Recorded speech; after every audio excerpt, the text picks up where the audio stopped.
dit en réunion ou en rendez-vous, si vous me faites faire cette formation, je transforme vos collaborateurs. C'est parce que c'est ce qu'il sait faire. Il est assertif sur ce sujet-là. Si vous dites on enchaîne avec la communication, là je laisse monsieur Toussaint. Merci, Bana. Ah, vous comprenez donc ce que j'ai dit tout à l'heure, c'est-à-dire que ce qu'on voit là, très rapidement bien sûr, ça fait partie de nos formations. Ça fait aussi partie des choses qu'on offre à nos étudiants, ceux qui choisissent de faire soit MBS, soit MBSD. Prenons l'exemple tout simplement du programme qu'on va présenter ensuite, c'est-à-dire la masterclass sur les métiers du sport, le management du sport. Je fais des interventions sur la prise de parole en public, parce que dans le domaine du sport, qu'on le veuille ou non, on est dans un domaine ultra communicant.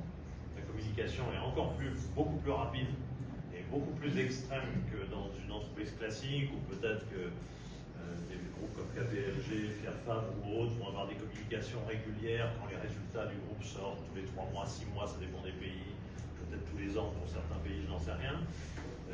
En foot, ça va beaucoup plus vite. Hein. Un samedi, on est champion du monde, le samedi suivant, on se demande si on descend en Ligue 2.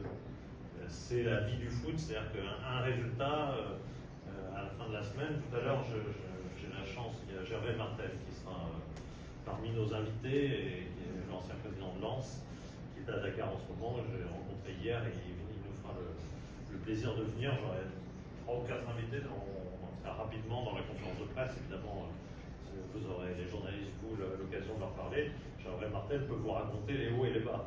Il a été champion de France en 98, il a emmené Lens, c'est un exploit colossal, parce que quand on est le Racing Club de Lens, c'est pas une évidence d'être champion. Et puis quelques années plus tard, avec une équipe qui a frôlé la Ligue des Champions, je crois que c'était 2005, je crois qu'il frôle la Ligue des Champions 2004, peut-être, je ne m'en rappelle plus. Il frôle la Ligue des Champions aux dernières journées, ils perdent un match, voilà, ils ne sont pas en Ligue des Champions. L'année d'après, il se trompe complètement, il prend Giroud, qui au bout de 4 matchs arrête, il prend Jean-Pierre Papin ensuite comme entraîneur, et ça part complètement en vrille, il descend en Ligue 2. Et là, pendant le Racing Club de Lens devient un club sur le fil du rasoir, au bord de la chute totale, qui aurait pu être nationale, voire très en dessous pour des raisons financières. Je vous passe les épisodes, il les racontera peut-être rapidement tout à l'heure, parce qu'il n'aura pas le temps quand même de raconter tout ça, mais on voit bien que dans la communication dans une entreprise comme de sport est absolument essentielle. Et donc, pour finir là-dessus et enchaîner sur des choses un peu plus factuelles, quand on travaille dans le sport, comme ceux que l'on va préparer dans le Master de Management du sport, la communication est quelque chose d'essentiel. Alors, parmi les choses qu'on travaille, il y a tous ces éléments-là, c'est-à-dire le travail sur soi, savoir se présenter, savoir parler. Moi, je dis toujours qu'au départ, dans mes formations, j'appelais ça média training. Et en fait, c'était idiot. Enfin, c'était idiot. C'était le terme officiel, donc j'avais repris bêtement le terme officiel. Et en fait, je me suis aperçu que le titre en lui-même n'était pas bon, parce que d'abord, tout le monde n'a pas, même dans un club de sport, tout le monde n'est pas devant les médias. Donc c'est un exercice un peu spécifique d'être devant les médias, que ce soit presse écrite, radio, télévision ou autre. Et en fait, le vrai sujet, c'est la prise de parole en public. Et la prise de parole en public, elle est là maintenant. Vous êtes tous en train de me regarder, enfin pour les plus concentrés en tout cas, et vous faites une petite opinion de moi, ou ma façon d'être, est-ce que je suis convaincant, pas convaincant, est-ce que je parle comme ceci, comme cela, est-ce que je fais beaucoup de gestes, est-ce que je tiens droit, est-ce que voilà, mon costume, voilà. Vous regardez un certain nombre de choses qui influent sur le résultat de l'efficacité de ma communication. Et vous êtes en train de vous faire une opinion comme moi je me ferai une opinion quand Bana parle, ou Sylvie, etc. C'est mécanique. Et d'où l'importance capitale pour passer un message. Et d'où ce terme de prise de parole en public qui va en fait de... Voilà, on est beaucoup, d'ailleurs, merci d'être aussi nombreux, on va être une cinquantaine, non ? C'est un vrai succès, merci. Alors, les organisateurs, Bana et Sylvie notamment, et Chris, pardon ? Organisatrice, pardon, ouais. Je ne suis pas un homme moderne, désolé. J'ai pas l'habitude.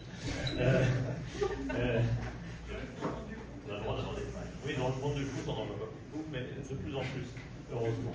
Il y a une Coupe du Monde féminine cette année, il y aura les JOJ ensuite, et les Jeux Olympiques, les JOJ, où il y aura beaucoup de femmes également. Donc il faut parler effectivement au féminin, vous avez raison. J'ai perdu le fil du coup, mais évidemment, oui, là, le chiffre de prise de parole publique, c'est-à-dire là on est 50, ok. Quand vous êtes dans une salle de 300 personnes, ok. Quand vous êtes devant un stade de 40 000, ok. Là on est bien conscient de ce qu'est la prise de parole en public. Et en fait, ça commence dans une réunion de travail, une table comme ça, vous êtes 6, ou vous êtes 2. Quand vous êtes 2, il faut convaincre.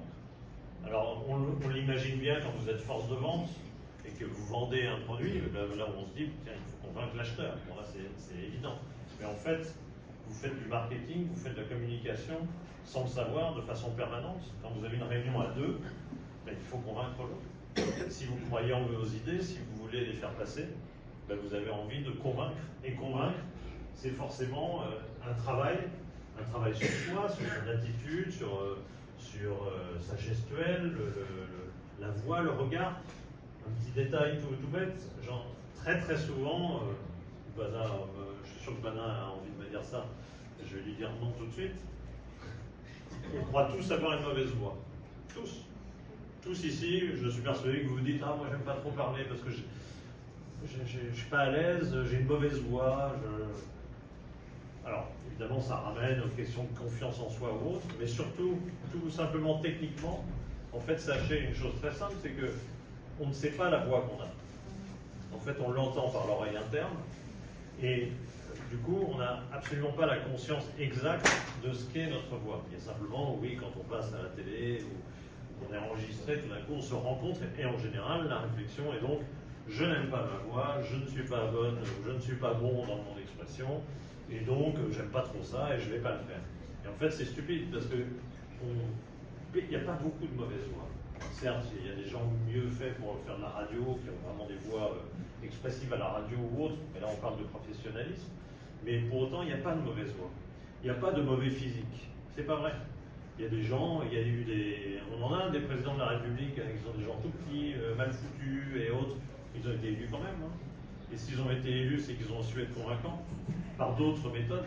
Donc l'importance d'un certain nombre de choses, de tout ce qu'on peut travailler et de tout ce qu'on a d'inné et qui correspond à sa personnalité. Si on a une voix, un physique qui correspond à sa personnalité et qu'on arrive à faire passer, ça marche.